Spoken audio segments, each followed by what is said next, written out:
शुक्लांबरधरं विष्णुं शशिवर्णं चतुर्विधं शुक्लांबरधरं विष्णुं शशिवर्णं चतुर्भुजं प्रसन्नवदनं ध्यायेत् सर्वविघ्नोपशान्तये अगजाननपद्मार्कं गजाननमहर्निशम् अनेकदं तं भक्तानाम् एकदन्तमुपास्महे वागीशाद्याः सुमनसः सर्वार्थानामुपक्रमे यन्नत्वा कृतकृत्याश्चुस्तन्नमामि गजाननं शारदा शारदाम्भोजवदना वदनं भुजे सर्वदा सर्वदास्माकं सन्निधिं क्रियात् गुरुर्ब्रह्मा गुरुर्विष्णुः गुरुर्देवो महेश्वरः गुरुः साक्षात् परं ब्रह्म तस्मै श्रीगुरवे नमः। స్వప్నవాసవదత్తం చెప్పుకుంటున్నాం. అందులో వాసవదత్త యోగంధరాయనులు మారువేషంలో మగధ రాజ్యానికి వచ్చి అక్కడ తపోవనానికి ఆశ్రమాలలో ప్రవేశించారు.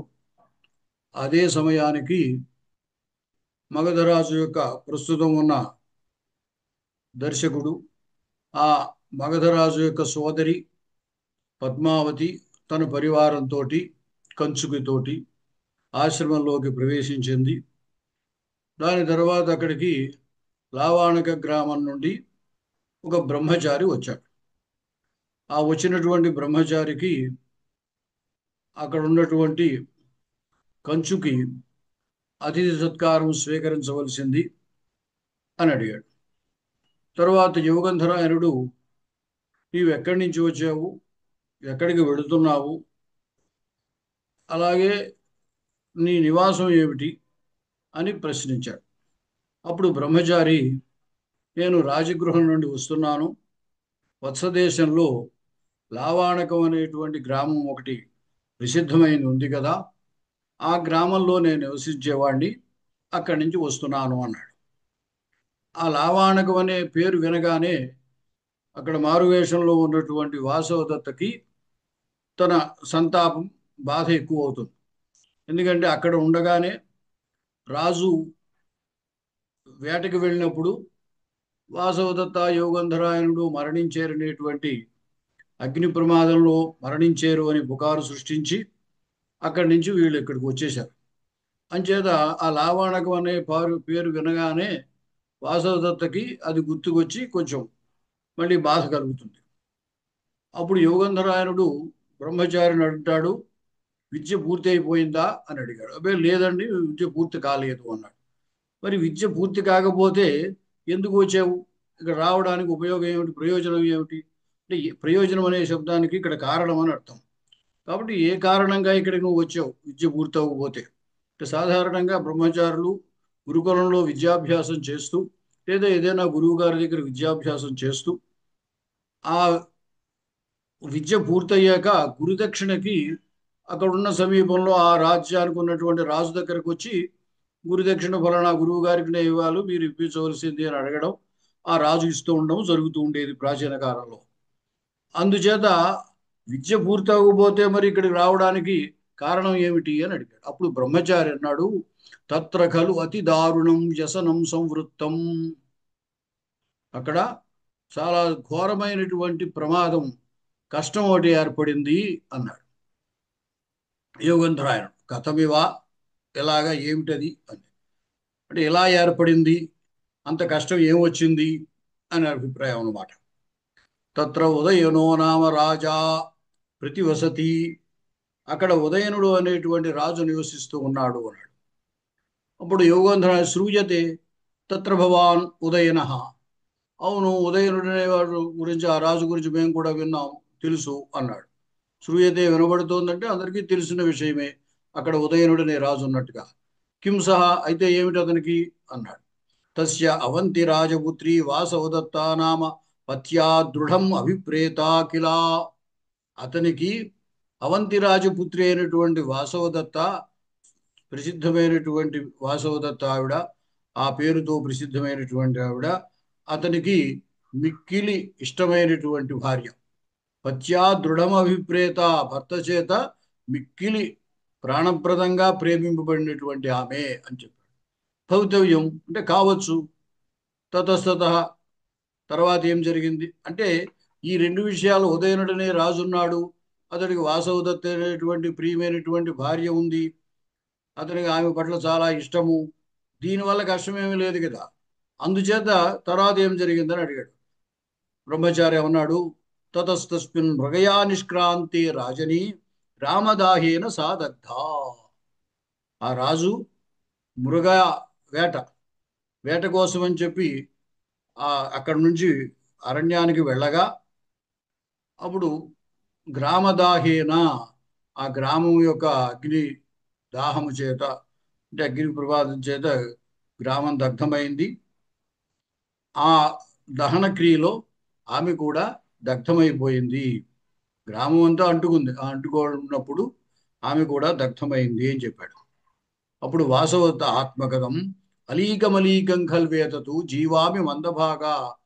ఇదంతా అసత్యం, అబద్ధం అబద్ధం అని అనుకుంది. అబద్ధమే అయినప్పటికీ పైకి చెప్పడానికి లేదు ఇక్కడ ప్రస్తుతం.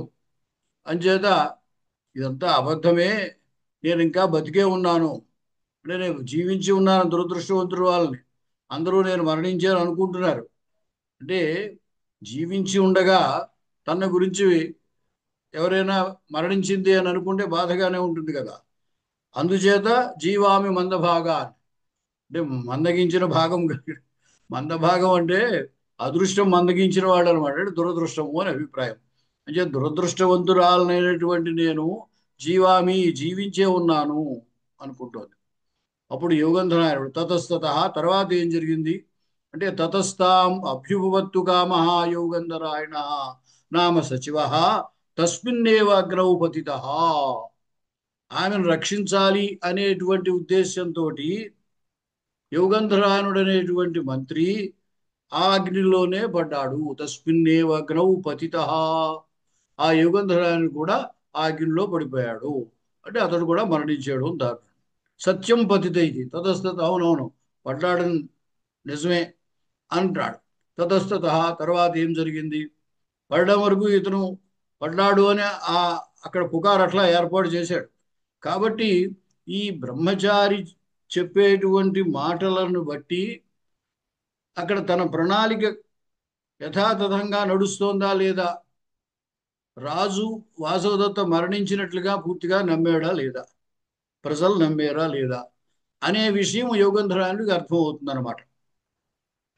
బ్రహ్మచారి తతః ప్రతినివృత్తో రాజా తద్వృత్తాంతం శ్రుత్వా తయోః వియోగజనిత సంతాపః తస్మిన్నేవాగ్నౌ ప్రాణాన్ పరిత్యక్తు కామః అమాత్యైః మహతా ప్రయత్నేన వారితః.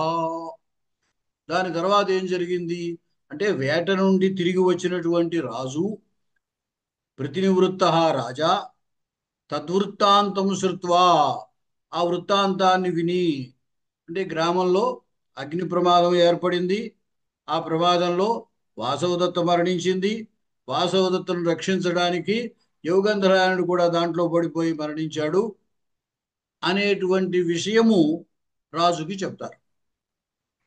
ఆ వృత్తాంతం అంతా విని తయోః వియోగజనిత సంతాప, వారి యొక్క వియోగాన్ని తట్టుకోలేక, ఆ వియోగం వల్ల కలిగినటువంటి బాధ, ఆ బాధతోటి, అంటే తాను చాలా ఇష్టపడి వివాహం చేసుకున్నటువంటి వాసవదత్త, తనకు చాలా అనుకూలమైనటువంటి చాలా తెలివైనటువంటి యోగంధరాయనుడు సచివాయుత్త చిత్తుడైన, సచివాయుత్త చిత్తుడు అంటే రాజులు పూర్తిగా రాజ్యపాలనంతా కూడా మంత్రికి వదిలేసి వాళ్ళు ఏదో కళాసేవకులుగా సంగీత నృత్యాదులతో వినోదాన్ని పొందుతూ జీవితాన్ని గడుపుతూ ఉంటారు.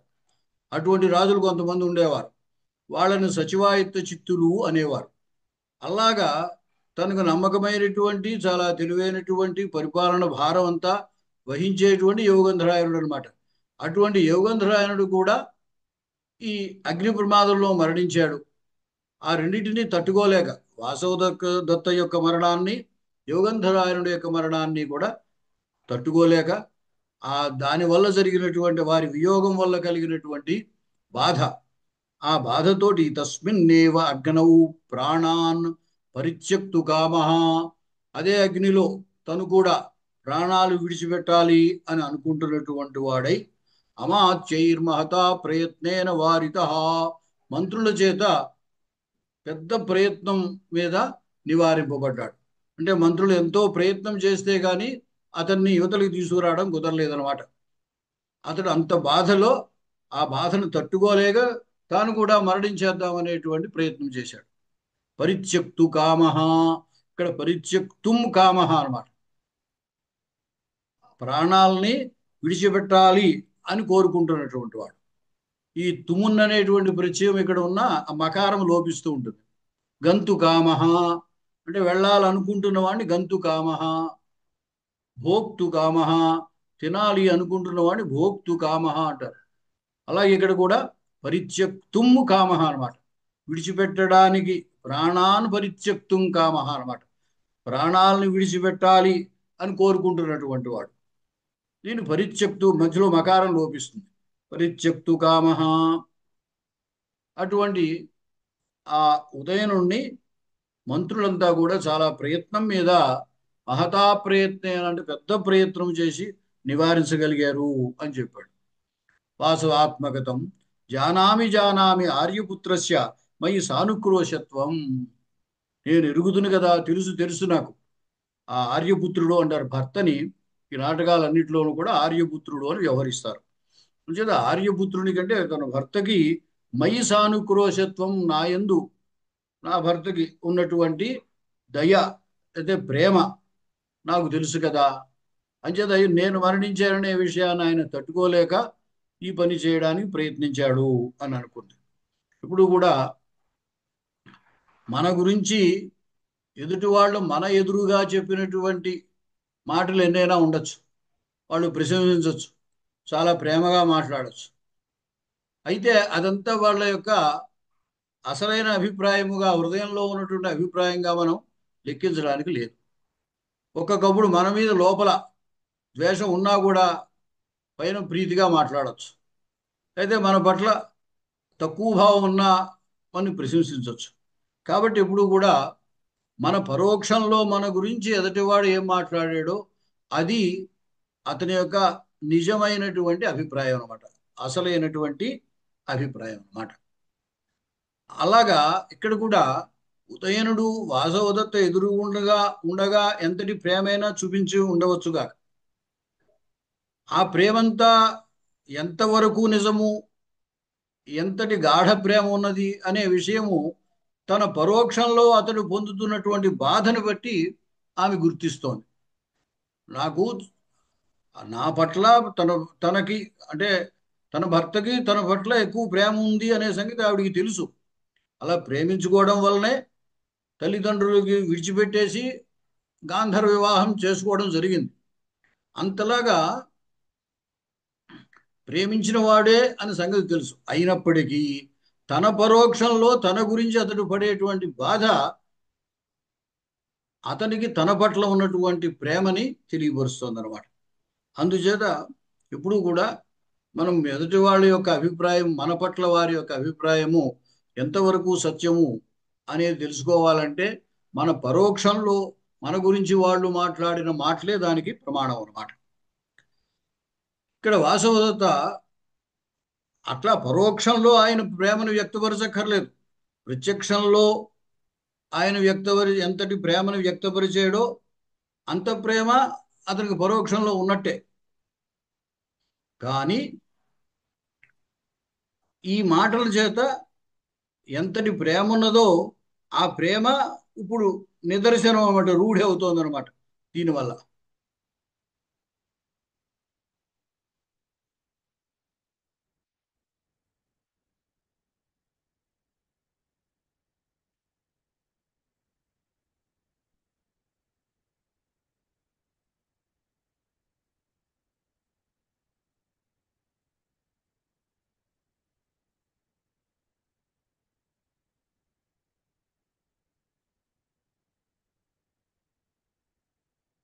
అప్పుడు యోగంధర ఆయన అన్నాడు, తతస్తత ఆ తర్వాత ఏం జరిగిందయ్యా అని అడిగాడు.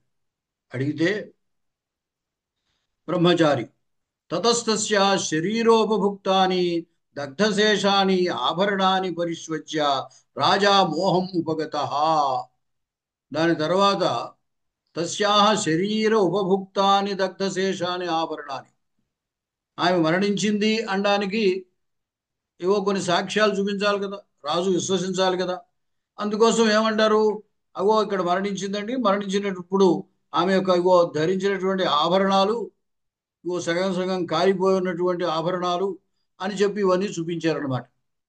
అలాగా ఆమె శరీరోపభుక్తాని అంటే ఆమె శరీరము చేత తాల్చబడినవి, శరీరము చేత అనుభవింపబడినటువంటివి, అంటే శరీరానికి అలంకరించుకోబడినటువంటి దగ్ధశేషాని ఆభరణాన్ని, అంటే తగలబడగా మిగిలినటువంటి ఆభరణానములను వాటిని చూసి రాజు పరిష్వజ్య, వాటిని కౌగిలించుకొని రాజా మోహం ఉపగత, రాజు స్పృహ తప్పి పడిపోయాడు, మూర్ఛపోయాడు.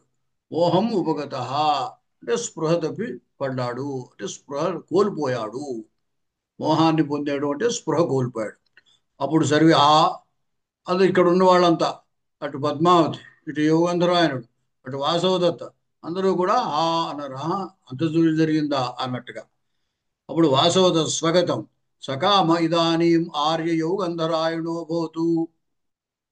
ఇక్కడ ఈ మాటలో కొంత వెటకారం కూడా ఉంది. ఆమె ఏమనుకుంటోంది, వాసవదత్త యోగంధరాయణుడు ఇదాని ఇప్పుడు ఆర్య యోగంధరాయణ, పూజ్యుడైన యోగంధరాయణుడు సకామహాభవతు అంటే కోరిక తీరినవాడుగాక. కోరిక తీరినవాడు, సకామ అంటే కామంతో కూడినవాడు అని, కోరిక ఉన్నటువంటి వాడు అని. కోరిక ఉన్నటువంటి వాడు అంటే ఉద్దేశం ఏంటి, కోరిక తీరినవాడు అని ఇక్కడ అభిప్రాయం. ఆయన ఏమనుకున్నాడు, వాసవదత్త మరణించింది అని రాజు విశ్వసించాలి అనుకున్నాడు. అలా విశ్వసిస్తే కానీ తను ముందు వేసినటువంటి ప్రణాళిక జరగదు. అంటే రాజు మళ్ళీ వివాహానికి ఒప్పుకోవడము, రాజును వివాహానికి ఒప్పించడము అనే పని జరగాలంటే వాసవదత్త మరణించింది అని రాజు విశ్వసించాలి. అందుచేత ఇప్పుడు రాజు యొక్క దుఃఖాన్ని బ్రహ్మచారి వర్ణిస్తున్నాడు కాబట్టి దాన్ని బట్టి యోగంధరాయణ ఏమనుకుంటాడు, ఓ నేను వేసిన ప్రణాళిక బాగానే నడుస్తోంది, నేను అనుకున్నట్టుగానే రాజు వాసవదత్త మరణించింది అని విశ్వసిస్తున్నాడు, కాబట్టి ఇబ్బంది లేదు, తన ప్రణాళిక సఫలమవుతోంది. అంచేత సకామ ఇదానీం భవతు ఆర్య యోగంధరాయణో భవతు అంటే యోగంధరాయణుడి యొక్క ఆ కోరిక సఫలం అవుగాక, అయింది కదా అని ఉద్దేశం అన్నమాట. అని ఒక విధంగా.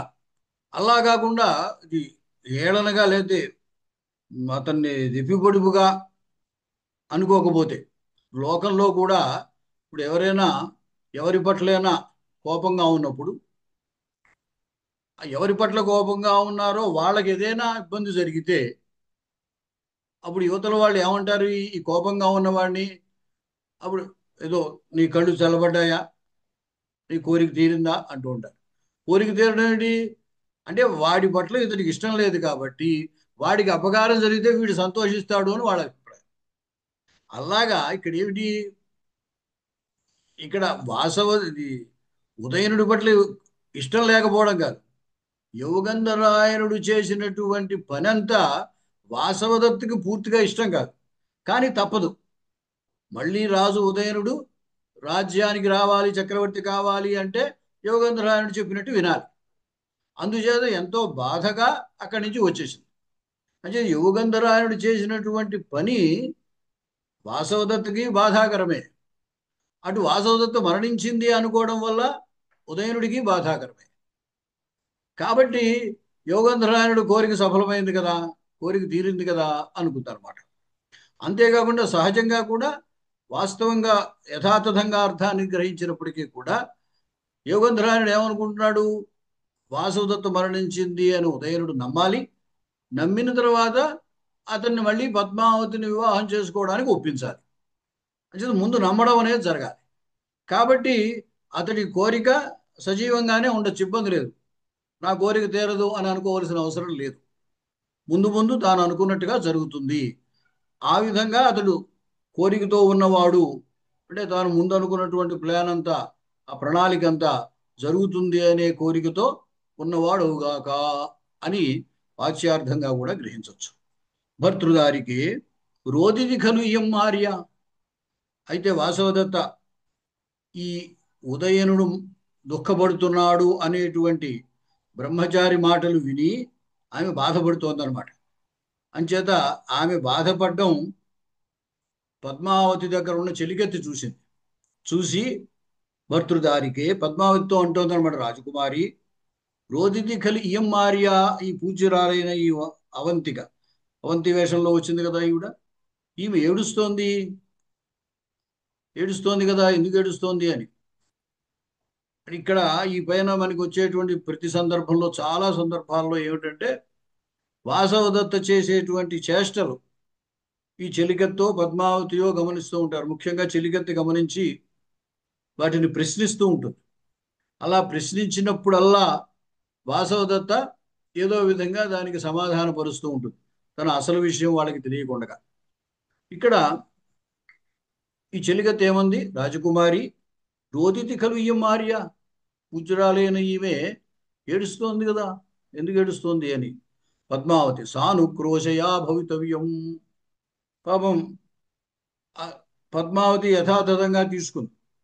సానుక్రోశయా భవితవ్యం, అతని పట్ల జాలితో అయి ఉండొచ్చు. అంటే ప్రేమించినటువంటి భార్య మరణించింది అని అతను ఏడుస్తున్నాడు కాబట్టి, అయ్యో పాపం భార్యావియోగంలో ఎంత దుఃఖపడుతున్నాడో అతను అని అతని పట్ల జాలితో అయి ఉండొచ్చులే అంది యోగంధరాయణుడు. అప్పుడు యోగంధరాయణుడు సర్దుబాటు చేస్తున్నాడు. అతకిం అతకిం, అవునండి అవునవును, అందుకే ఏడుస్తోంది. పక్క వాళ్ళు చదువుతుంటారు కదా, ఎలాగ ఏడుస్తున్నావు, ఏడవట్లేదు, కంట్లో నలకబడింది, అందువల్ల కళ్ళు తుడుచుకుంటోంది అంటాడు. అవునవును, అందుకే కళ్ళు తుడుచుకుంటోంది, నలకబడింది అందుకే కళ్ళు తుడుచుకుంటోంది అని పక్కవాడు సమర్థిస్తూ ఉంటాడు. పిల్లికి ఎలక సాక్ష్యం అంటూ ఉంటారు, అలాగనమాట. అలాగే ఇక్కడ ఏమిటంటే వాసవదత్త దుఃఖపడ్డాన్ని చెలికెత్తి గుర్తించింది. అయితే అది పద్మావతి పాపం ఎటువంటి, ఆమెకు అటువంటి దృష్టి లేదు. అందుచేత ఏమిటి, ఉదయనుడికి కలిగిన కష్టానికి ఉదయనుడి పట్ల జాలితోటి ఈమె బాధపడుతోంది అని అనుకుంది ఆవిడ. అప్పుడు యోగంధరాయణ కూడా ఆ విషయాన్ని సమర్థిస్తున్నాడు. అవునండి అవును, అథకిం అథకిం అంటే అవునవును, ప్రకృత్యా సానుక్రోశామే భగిని, నా సోదరి సహజంగానే స్వభావము చేతనే చాలా జాలి కలిగినటువంటిది, ఆమె జాలిగుండె ఆవిడది. అందుకోసం ఎవరు బాధపడుతున్నా ఆమె తట్టుకోలేదు. అంచేత ఉదయనుడు భార్యా వియోగంతో దుఃఖపడుతున్నాడు కాబట్టి అతనికి వచ్చినటువంటి కష్టాన్ని దృష్టిలో పెట్టుకుని ఈవిడ బాధపడుతోంది అని సమర్థించాడు అనమాట. తతస్తత, తర్వాత ఏమైంది అని అడిగాడు బ్రహ్మచారిని. తతశ్శనై ప్రతిలబ్ధ సౌన్య సంవృత్త. తర్వాత అతను స్పృహ తప్పి పడిపోతే రాజుగారు అలా వదిలేరు కదా, అంచేది ఏదో ముఖం మీద నీళ్లు కట్టడమో ఏదో చేశారు సపర్యలు. అతను లేచి కూర్చున్నాడు. లేచిన తర్వాత మెల్లమెల్లగా అతడు స్పృహలోకి వచ్చాడు. ప్రతిలబ్ధ సంజ్ఞ అంటే, సంజ్ఞ అంటే తెలియడం, గుర్తింపు. ఆ గుర్తించడం తెలిస్తే స్పృహలోకి వచ్చినట్టు. స్పృహ తప్పిపడితే ఏం జరుగుతుందో చుట్టూరా ఏం తెలియదు. అంచేత స్పృహలోకి వచ్చాడు అని తాత్పర్యం అన్నమాట. పద్మావతి దిష్ట్యా ధ్రియతే అంటే ఆ స్పృహ తప్పిపోయిన వాడు, ఆ దుఃఖంలో స్పృహ తప్పిపోయిన వాడు అలాగే పడిపోయి ఉండకుండా, అలా ఏదో ఆ దుఃఖంతో అలా కోమాలోకి వెళ్ళిపోకుండా దైవాత్తు పైకి లేచాడు. అంటే దిష్ట్యా ధ్రియతే అంటే దైవాత్తు అదృష్టవశాన, ధ్రియతే అంటే ప్రాణాలు ధరించి ఉన్నాడు అంటే జీవించి ఉన్నాడు అని తాత్పర్యం. మోహంగత ఇది శృత్వా శూన్యమివ మే హృదయం. చూడండి, ఇక్కడ పద్మావతిలో కూడా కదలిక ఏర్పడినట్లుగా కవి సూచిస్తున్నాడు అనమాట. మోహంగత ఇది శృత్వా శూన్యమివ మే హృదయం. ఆ ఉదయనుడు స్పృహ తప్పి పడిపోయాడు అని మాట వినగానే నా హృదయం కూడా శూన్యమైపోయింది, మైండ్ బ్లాక్ అయిపోయింది అంటారే, అలాగనమాట. శూన్యమివ మే హృదయం, ఇంకా నా హృదయంలో ఇంకే ఆలోచన రాలేదు. అతడికి అంతటి దుఃఖం కలిగింది అని విన్న వెంటనే నా హృదయం శూన్యమైపోయింది అని అంట. ఎందుకు అవ్వాలి శూన్యం ఈవిడికి, ఈవిడికి సంబంధం ఏం లేదు కదా. అంటే ఉదయనుడి గురించి ఆమె కూడా బాగా విని ఉన్నది. విని ఉన్నది కాబట్టి అతని గుణగణాలు విని ఉంది, అతని పట్ల మంచి అభిప్రాయం ఉందన్నమాట. కాబట్టి అటువంటి మంచి వ్యక్తికి అంటే తాను ఇష్టపడడం అంటే మరొక రకంగా కాదు, అతని గుణగణాల చేత ఇష్టపడినటువంటిది. కాబట్టి అటువంటి వ్యక్తికి ఇంతటి కష్టం వచ్చింది కాబట్టి తన హృదయం శూన్యమైంది అనమాట. ఆ విధంగా మనం అర్థం చేసుకోవాలి. అంటే ఇదే ఈవిడికి తర్వాత అతని పట్ల ఇష్టం కలగడానికి కూడా ఇదే కారణం. మోహంగత ఇది శ్రుత్వా శూన్యమేవ మే హృదయం. యోగ అంటే దీన్ని బట్టి సూచనగా మనం గ్రహించాలి. తతస్తత తర్వాత ఏం జరిగింది అన్నాడు బ్రహ్మచారి.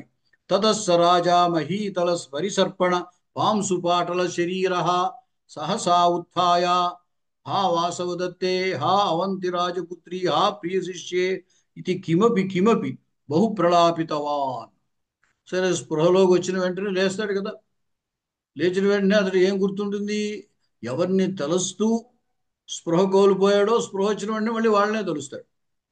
అంచేది వాసవదత్తుని తలుచుకుంటూ వాసవదత్త మరణించిందే అని బాధపడుతూ ఆమె ధరించిన ఆభరణాలు సగం కాలిపోగా మిగిలిన ఆభరణాలు, ఆ ఆభరణాలని కౌగిలించుకుని బాధపడుతున్నాడు.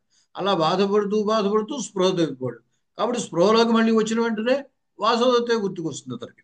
అంచేత స రాజా మహీతల పరిసర్పణ పాంసు పాటల శరీర.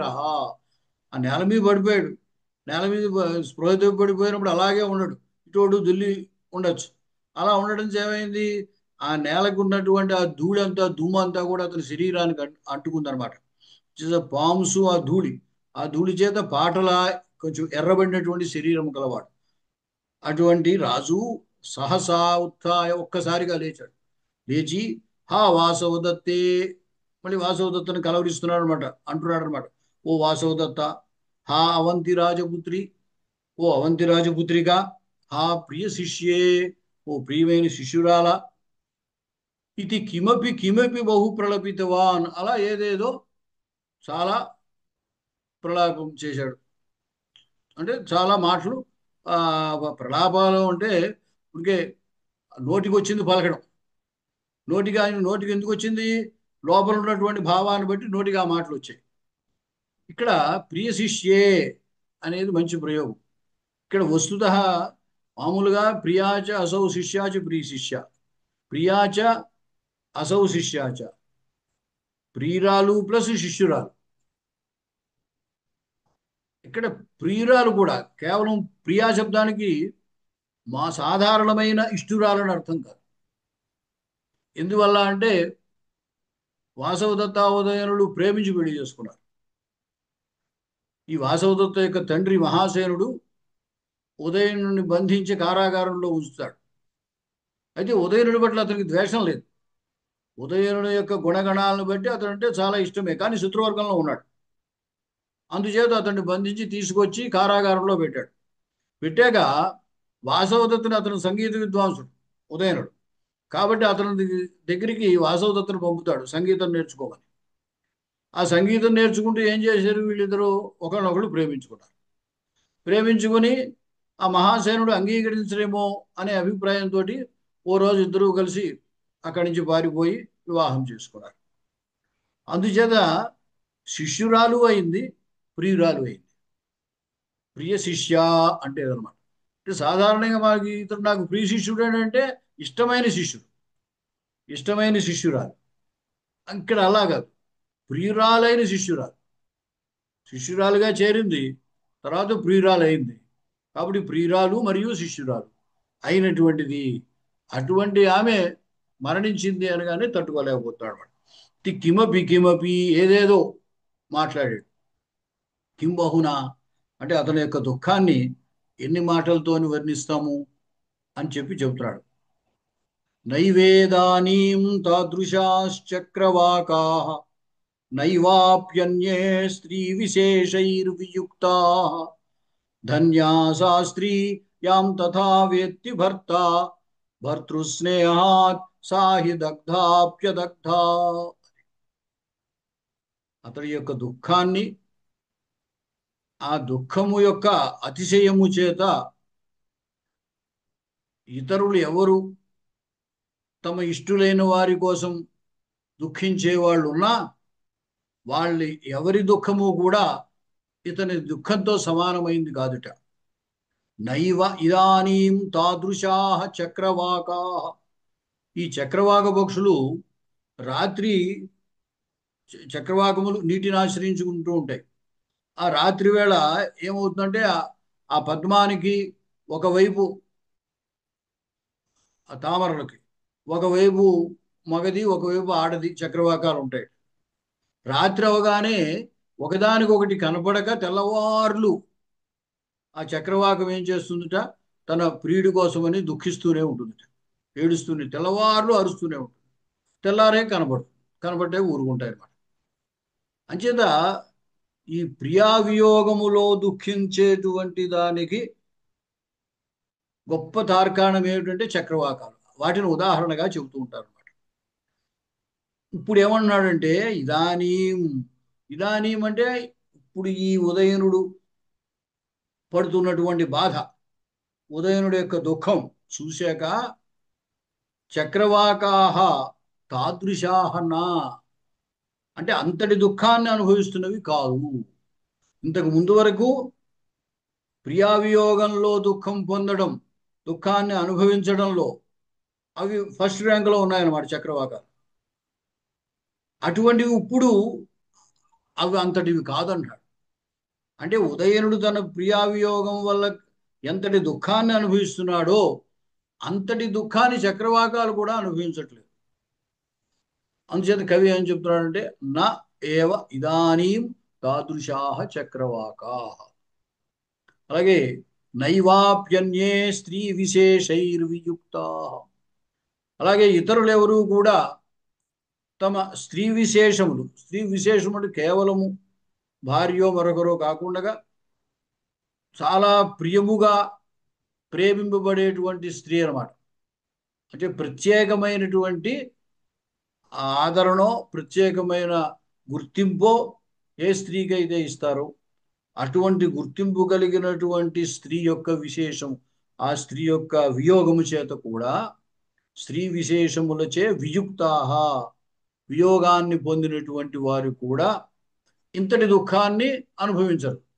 చేత అన్యే స్త్రీ విశేషై వియుక్తా నైవ, అంటే నైవ ఏతాదృశా అన్నమాట, ఇటువంటి వారు కాదు. అంటే ఎంతటి ఉదయనుడు ఎంతటి దుఃఖాన్ని అయితే అనుభవిస్తున్నాడో అంతటి దుఃఖాన్ని వాళ్ళు కూడా అనుభవించేవారు కాదు. అటువంటి వాళ్ళు, ఇంతటి దుఃఖాన్ని అనుభవించే వాళ్ళు వేరొకరు కూడా లేరు ఎవరు అన్నాడు. అని ధన్యా శాస్త్రీ యాం తథా వేత్తి భర్త. ఏ స్త్రీ అయితే మరణించిన తర్వాత కూడా భర్త చేత అంత విధముగా, అంటే ఉదయనుడు ఎంతటి ప్రేమతోటి ఆమె వియోగాన్ని తట్టుకోలేక దుఃఖపడుతున్నాడో అంతలాగనమాట. అంతలా ఏ భర్త అయితే ఏ స్త్రీని గురించి అయితే బాధపడుతూ ఉంటాడో ఆ స్త్రీ ధన్యురాలు కదా. ధన్యా సా స్త్రీ, ఆ స్త్రీ ధన్యురాలు. యాం తథా వేత్తి భర్త, భర్త యాం తథా వేత్తి, ఏ స్త్రీని గురించి అయితే తథా, ఇప్పుడు కూడా ఆ విధంగా అంతల్లా అని మనం ఎంతో చెప్పలేక మాటలకు అందనంతటి దుఃఖం, ఎప్పుడు కూడా మన మాటలతో చెప్పలేనప్పుడే ఈ అంతా ఇంత ఎంత ఇట్లాంటి మాట ఎంతో బాగుందంటాం, అంతలా నేను అనుకోలేదంటాం. ఇలాగ ఏమిటనమాట, కేవలము మనకు కలిగిన అభిప్రాయాన్ని కొన్ని మాటల్లో చెప్పలేనప్పుడు ఈ మాటలు వాడుతుంటారు అనమాట. అంచేత యాము తథావేత్తి, అంటే ఆ విధముగా ఆ స్త్రీని గురించి ఎవరైతే భావిస్తూ ఉంటాడో, వేత్తి భర్త సా, ఆ స్త్రీ ధన్య, ధన్యురాలు. అంతేకాదు సాహి భర్తృస్నేహాత్ దగ్ధా అపి అదగ్ధా, భర్త యొక్క ప్రేమ వల్ల ఆమె నిజముగా దహింపబడినా కూడా దహింపబడనట్లే. అదగ్ధ, దగ్ధ అపి అదగ్ధ, దహింపబడినా దహింపబడలేదు అంటే దహింపబడినట్లు కాదు. ఎందువల్ల? భర్తృస్నేహం వల్ల ఆమె అలా జీవించి ఉన్నట్టే లెక్క. అతని యొక్క ప్రేమలో ఆమె ఇంకా జీవించే ఉంది. కాబట్టి అటువంటి ఆమె నిజంగా అగ్ని చేత దహింపబడ్డ అదగ్ధ, దహింపబడనటువంటిదియే అని అర్థం అన్నమాట. ఇక్కడైతే నిజంగా దహింపబడలేదు. వాసవదత్త దహింపబడింది అని ఉదయనుడు భావిస్తున్నాడే కానీ వస్తుత నిజముగా వాసవదత్త అగ్ని చేత దహింపబడలేదు. కానీ ఒకవేళ ఏ స్త్రీ అయినా అగ్ని చేత దహింపబడి ఉన్నా, ఇప్పుడు ఉదయనుడిలాగా ఎవరైతే ఆ స్త్రీని గురించి భావిస్తూ ఉంటాడో, అంటే ఏ భర్త అయితే భార్య మరణించినా ఆ మరణించినటువంటి భార్య గురించే ఉదయనుడిలా బాధపడుతూ ఉంటాడో, ఉదయనుడిలా తలుస్తూ ఉంటాడో, అటువంటప్పుడు ఆ భర్త యొక్క స్నేహం వల్ల ఆమె జీవించి ఉన్నట్టే లెక్క అని తాత్పర్యం అన్నమాట. ధన్యా శాస్త్రీయాం తథా వేత్తి భర్త భర్తృస్నేహాత్ సాహి దగ్ధాప్యదగ్ధా. యోగంధ్ర అథభో తంతు పర్యవస్థాపయితున్న కశ్చిత్ యత్నవాన్ అమాత్య. మళ్ళీ అడిగాడు అనమాట యోగంధరాయుడు, అయ్యా అట్లా బాధపడుతూ ఉన్నటువంటి ఆ ఉదయుని మళ్ళీ సాధారణమైనటువంటి స్థితికి తీసుకురావడానికి, పర్యవస్థాపయితుం అంటే సాధారణ స్థితిలో ఉంచడానికి, ఆ అవస్థలోకి ఉంచడానికి నా కశ్చిత్ యత్నవాన్ అమాత్య, ఏ మంత్రి ప్రయత్నించలేదా అని అడిగాడు. అంటే అలాగే దుఃఖపడుతూ ఉంటే కుదరదు కదా యోగేంద్రనారాయణుడి యొక్క అభిప్రాయంలో. యోగేంద్రనారాయణుడికి కావాల్సిందే ఉంది, వాసవదత్త మరణించిందని ఉదయనుడు నమ్మాలి, అనంతరం అతడు మామూలు స్థితికి వచ్చి పద్మావతిని వివాహం చేసుకోవడానికి అంగీకరించాలి. అంచేత రెండు ఘట్టాలు దీంట్లో. ప్రధానమైంది ముందు వాసవదత్త మరణించిందని ఒప్పుకోవాలి, అతడు అంగీకరించాలి, అతడు పూర్తిగా వాసవదత్త మరణించింది అని భావించాలి. అప్పుడే మరొక వివాహం చేసుకోవడానికి ఎవరైనా ప్రతిపాదన చేసినా అంగీకరించే అవకాశం ఉంటుంది. కాబట్టి మొదటి భాగం అయిపోయింది. ఉదయనుడు వాసవదత్త మరణించింది అని పూర్తిగా నమ్మేశాడు. అందువల్లే ఆ విధంగా అంత బాధపడుతూ ఉన్నాడు. అతని బాధ చూడలేకే ఈ బ్రహ్మచారి అక్కడి నుంచి వచ్చేసాడు ఆ ఊరి నుంచి. ఆ ఊరి యొక్క వాతావరణం పరిస్థితి చూస్తుంటే, రాజు అంత దుఃఖంలో ఉంటే ప్రజలు మాత్రం ఆనందంగా ఉంటారా? వాళ్ళు విచారంగానే ఉంటారు. కాబట్టి అటువంటి విచారకరమైనటువంటి విషాదకరమైనటువంటి వాతావరణం ఉండడం వల్లే ఆ ఊరు వదిలిపెట్టి బ్రహ్మచారి వచ్చాడు అనమాట. ఇప్పుడు యోగంధరాయణుడు అడుగుతున్నాడు, మరి అలా విచారిస్తూనే ఎప్పుడూ దుఃఖంలో ఉండిపోతే కుదరదు. యోగంధరాయణుడు, అది ఉదయనుడు మళ్ళీ మామూలు స్థితికి రావాలి. అందుకోసం అడుగుతున్నాడు. తంతు పర్యవస్థాపయితం, అలా దుఃఖిస్తూ ఉన్నటువంటి ఆ రాజును పర్యవస్థాపయితం అంటే మళ్ళీ మామూలు స్థితిలోకి తీసుకురావడానికి నా కశ్చిత్ యత్నవాన్ అమాత్య, ఏ మంత్రి ప్రయత్నం చేసిన వాడు కాదా? ఎవరు ప్రయత్నం చేయట్లేదా అన్నాడు బ్రహ్మచారి. అస్తి రుమణవాన్ నామ అమాత్య, లేకపోవడం ఏమిటి, రుమన్వంతుడు అనేటువంటి గొప్ప మంత్రి ఉన్నాడయ్యా. దృఢం ప్రయత్నవాన్, అతడు గట్టి ప్రయత్నము కలిగినటువంటి వాడు. ఏ విషయంలో? తత్ర భవంతం పర్యవస్థాపయితుం, ఆ పూజ్యుడైనటువంటి ఆ ఉదయనుణ్ణి పర్యవస్థాపయితుం అంటే తిరిగి సాధారణ స్థితిలో ఉంచడానికి. పర్యవస్థానము, అవస్థ అంటే ఉండడం, అవస్థాపనం అంటే ఉంచడం. ఇక్కడ ఉంచడానికి ప్రయత్నం చేయలేదా అన్నాడు, ఉంచడానికి ప్రయత్నం చేశాడు అని చెప్తాడు. పర్యవస్థాపయితుం మళ్ళీ తిరిగి ఆ స్థితిలో ఉంచడానికి పెద్ద గట్టి ప్రయత్నం కలిగిన వాడు రుమణ్వంతుడు అనేటువంటి మంత్రి ఉన్నాడు, అతడు చాలా ప్రయత్నం చేస్తున్నాడు అని చెప్పాడు. సహి, అతని ప్రయత్నం ఎలా చేస్తున్నాడు అనే దాన్ని వర్ణిస్తున్నాడు అనమాట. ఎప్పుడు కూడా ఎవరైనా దుఃఖంలో ఉన్నారనుకోండి, కష్టం వస్తుంది మనకి, ఇరుగున్న వాళ్ళకి బంధువులకి వచ్చినప్పుడు మనం వాళ్ళని పలకరించడానికైనా ఓదార్పుగానే వెళుతూ ఉంటాం. వెళ్ళినప్పుడు ఏమిటంటే వారు ఎంతటి దుఃఖాన్ని అనుభవిస్తున్నారో అలాగ మనం కూడా వాళ్ళకి జరిగినటువంటి సంఘటన పట్ల మనం కూడా అలా దుఃఖపడుతున్నట్లుగా ఉండాలి. అంటే దుఃఖపడాలని తాత్పర్యము, కానీ కనీసం దుఃఖపడుతున్నట్లుగానైనా ఉండాలి. ఎందువల్ల వారికి జరిగిన దానికి వారు దుఃఖపడటమే కాక మనం కూడా దుఃఖపడుతూ ఉన్నాము అని అనిపించినప్పుడు వాళ్ళు వాళ్ళకి కలిగినటువంటి దుఃఖం నుండి కొంచెం తేరుకుంటారు అన్నమాట. ఎప్పుడు కూడా మనకి కలిగిందైనా సరే, మనకేమైనా కష్టం వస్తే మనకి ఆత్మీయులైన వాళ్ళతోటి ఆ కష్టాన్ని చెప్పుకోవాలన్నమాట. చెప్పుకున్నట్టయితే కొంత దుఃఖము యొక్క సాంద్రత తగ్గుతుంది. ఇదే విషయం కాళిదాసు అభిజ్ఞాన శాకుంతలంలో అంటాడు ఒక చోట, స్నిగ్ధజన సంవిభక్తం హి దుఃఖం సహ్యవేదనం భవతి. స్నిగ్ధజన సంవిభక్తం అంటే ప్రీతిపాత్రులైనటువంటి స్నిగ్ధజనుడు అంటే మనకి ఇష్టమైనటువంటి వారు, వారితోటి సంవిభక్తం పంచుకోబడినటువంటి దుఃఖము సహ్యవేదనం అంటే ఓర్చుకోగలిగినదిగా, ఆ బాధను మనం ఓర్చుకోగలిగినదిగా ఉంటుంది. భవతి వేదన అంటే బాధ, సహ్యవేదనం అంటే సహింపదగినటువంటి బాధగా ఉంటుంది. అంటే మనం తట్టుకోలేనంతటి దుఃఖం కలిగినప్పుడు మరి ఒకళ్ళతో కనుక దాన్ని పంచుకుంటే ఆ దుఃఖాన్ని తట్టుకునేటువంటి స్థితి మనకి కలుగుతుంది అనమాట. అంచేది ఏమిటి ఇప్పుడు తాత్పర్యం అంటే, మనం ఎవరినైనా వాళ్ళకు బాధ కలిగినప్పుడు ఓదార్చినప్పుడు వారికి కలిగినటువంటి దుఃఖంలో మనం కూడా భాగస్వాములు అయినట్టయితే వాళ్ళ యొక్క దుఃఖం యొక్క సాంద్రత తగ్గుతుంది. ఆ దుఃఖం యొక్క సాంద్రత తగ్గితే క్రమక్రమంగా వాళ్ళు మామూలు స్థితికి వస్తారనమాట. ఇప్పుడు ఇక్కడ ఏమిటి అంటే పరిస్థితి, ఉదయనుడికి వాసవదత్త మరణించింది అనే అభిప్రాయం ఉంది కాబట్టి అతడు చాలా దుఃఖాన్ని అనుభవిస్తున్నాడు. వస్తుతః వాసవదత్త మరణించలేదు అనే సంగతి రోమణవంతుడికి తెలుసు.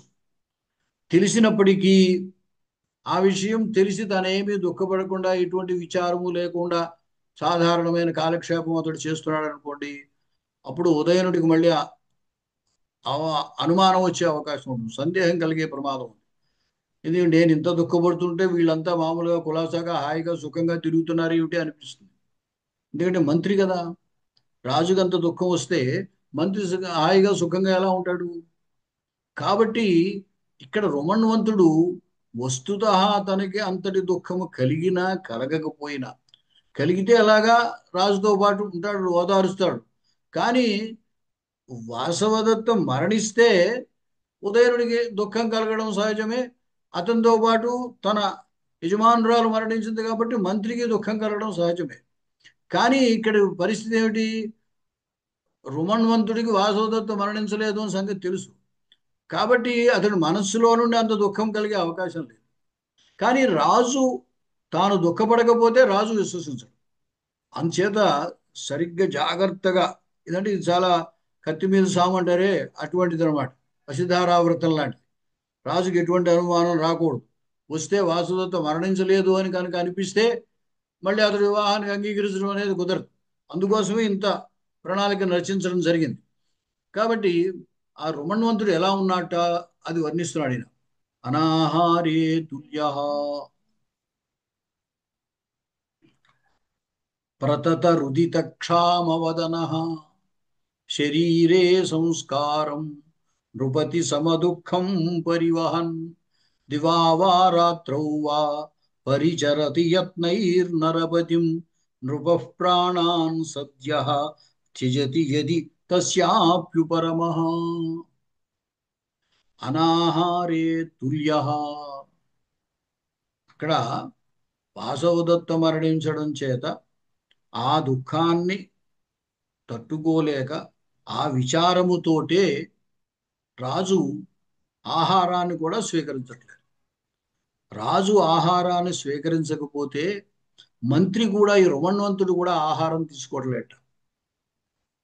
ఎందుకంటే ఆయన ఆహారం తినకుండా నీరసంగా పడి ఉంటే మంత్రి సుఖంగా తినేసి కులాసగా ఎలా ఉంటాడు?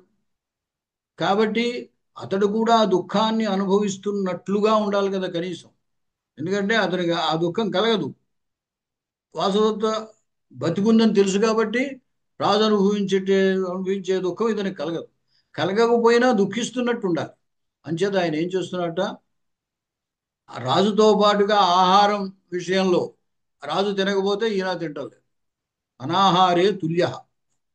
అలాగే ప్రతత రుదిత క్షామ వదన, ఏడవగా ఏడవగా ఏమవుతుందంటే ఆ ముఖమంతా పీకుపోయినట్టుగా నీరసంగా, ఆ, పాలిపోయినట్టుగా ఉంటుంది.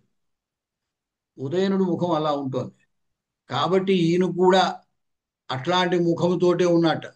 ప్రతత రుదిత క్షామ వదన అంటే బిక్కిరి ఏడవడం వల్ల పాలిపోయినటువంటి ముఖము కలిగినటువంటి వాడు. రాజు అలా ఉంటే తాను కూడా అలాగే ఉంటున్నాడు. శరీరే సంస్కారం నృపతి సమదుఃఖం పరివహన్. అలాగే శరీర సంస్కారం విషయంలో కూడా రాజుమో తన ఆ జుట్టును సవరించుకొని చక్కగా అందంగా చేసుకుని దానికి ఏదైనా సంపెంగ నూనె రాసుకుని అట్లాంటివి ఏమీ చేయలేదు. అంటే మామూలుగా రాజుగా ఉన్నట్టయితే అతనికి పరిచారకులు ఉంటారు, వాళ్ళు చేసేవాళ్ళ అలంకారాలన్నీ చేస్తారు. కానీ ప్రస్తుతం అతడు దుఃఖంలో ఉన్నాడు. కాబట్టి అతడు శరీర సంస్కారాన్ని, అంటే సమయానికి స్నానం చేయడం కానీ, ఏదో సుగంధ లేపనాలు కానీ, మరొకటి కానీ మరొకటి కానీ, ఈ శరీరానికి చేసే సంస్కారాలు ఏమీ అతడు చేసుకోవట్లేదు. అలాగే మంత్రి రుమణవంతుడు కూడా ఉంటున్నట్ట. అంటే అతనితోటి నృపతి సమ దుఃఖం పరివహన్, రాజుతో సమానమైనటువంటి దుఃఖాన్ని మోస్తున్నటువంటి వాడై అన్నాడు. దుఃఖాన్ని మోయడం ఇక్కడ ఏంటంటే, దుఃఖం మొయ్యడం అనే మాట ఎందుకు వచ్చిందంటే బరువుగా అనిపిస్తుంది ఎప్పుడు. దుఃఖము లేకపోయినా దుఃఖం ఉన్నట్టుగా అతను చేయాల్సి వచ్చిన పరిస్థితి. అందువల్ల దుఃఖాన్ని ఆయన కూడా వహిస్తున్నట్ట. దివావా రాత్రౌ వా పరిచరతి యత్నైర్నరపతిం. ఆ రుమణ్వంతుడు రాత్రి పగలు కూడా ఆ రాజుని సేవిస్తున్నాడు. యత్నై, ప్రత్యేకమైన ప్రయత్నముల చేత నరపతిని సేవిస్తున్నాడు, రాజుని సేవిస్తున్నాడు. నృప ప్రాణాన్ సద్య త్యజతి యది తస్యాప్యుపరమః. ఒకవేళ రాజు ఈ దుఃఖంలో ప్రాణాలు విడిచిపెడితే అతను కూడా విడిచేసేటట్టుగా ఉన్నాడు. ఇది లోకుల యొక్క అభిప్రాయం. ఇప్పుడు ఇది ఎవరు చెబుతున్నాడు? బ్రహ్మచారి చెబుతున్నాడు. బ్రహ్మచారి ఎలా చెబుతున్నాడు? తాను ప్రజల వల్ల విన్నటువంటిది లేదా తాను ఆ చూసినటువంటిది చెప్పాలి. అంటే చూసే వాళ్ళకి ఎలా అనిపిస్తుంది అనమాట? ఉదయనుడు వాసవదత్త మరణించడం చేత చాలా దుఃఖిస్తున్నాడు. అంతటి దుఃఖం మంత్రికి కూడా కలిగింది. కాబట్టి మంత్రి కూడా రాజుతో సమానంగా దుఃఖపడుతున్నాడు అనే అభిప్రాయం ప్రజలందరికీ కలుగుతుంది. అతన్ని, రాజుని మామూలు స్థితికి తీసుకురావడానికి మంత్రి తాపత్రయపడుతున్నాడు. అంచేతే ఆ రాజును విడిచిపెట్టకుండా కూడా కూడా ఉండి అతడికి సేవ చేస్తున్నాడు. ఒకవేళ ఈ దుఃఖంలో రాజు మరణిస్తే రుమన్వంతుడు కూడా ప్రాణాలు విడిచిపెట్టేసేటట్లుగా ఉన్నాడు.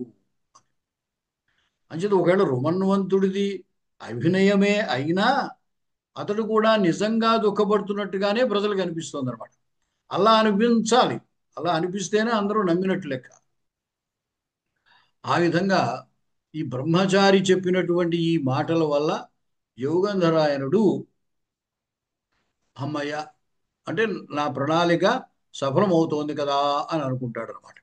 ఇక్కడ వాసవదత్త స్వగతం దిష్ట్యా సునిక్షిప్త ఇదానీం ఆర్యపుత్ర. అంటే అదృష్టవశాత్తు ఆర్యపుత్రుడు అంటే తన భర్త మంచివారి గొప్పవాడి చేతిలో, సునిక్షిప్త మంచివారి చేతిలో ఉంచబడ్డాడు కదా. అంటే ఇటువంటి దుఃఖంలో ఉన్నటువంటిప్పుడు అతన్ని జాగ్రత్తగా చూసుకోవలసినటువంటి వాడు, చాలా బాధ్యత కలిగినటువంటి వాళ్ళు ఉండాలి. అంచేత రుమణ్వంతుడు చాలా మంచివాడు, అతడు కూడా ఇంతటి దుఃఖాన్ని అనుభవిస్తున్నాడంటే రాజును చాలా జాగ్రత్తగా చూసుకుంటున్నాడు అనే అభిప్రాయం వాసవదత్త కలిగింది. అంచేత వాసవదత్త ఏమంటోంది, తనలో ఏమనుకుంది, ఆ తన భర్త ఆర్యపుత్రుడు మంచి చోట మంచివాని చేతిలో ఉంచబడ్డాడు కదా అనుకుంటాడు. యోగంధరాయుడు ఆత్మగతం తనలో అనుకున్నాడు, అహో మహద్భారం ఉద్వహతి రుమణ్వాన్. ఆ రుమణ్వంతుడు చాలా పెద్ద భారాన్ని మోస్తున్నాడు కదా అని.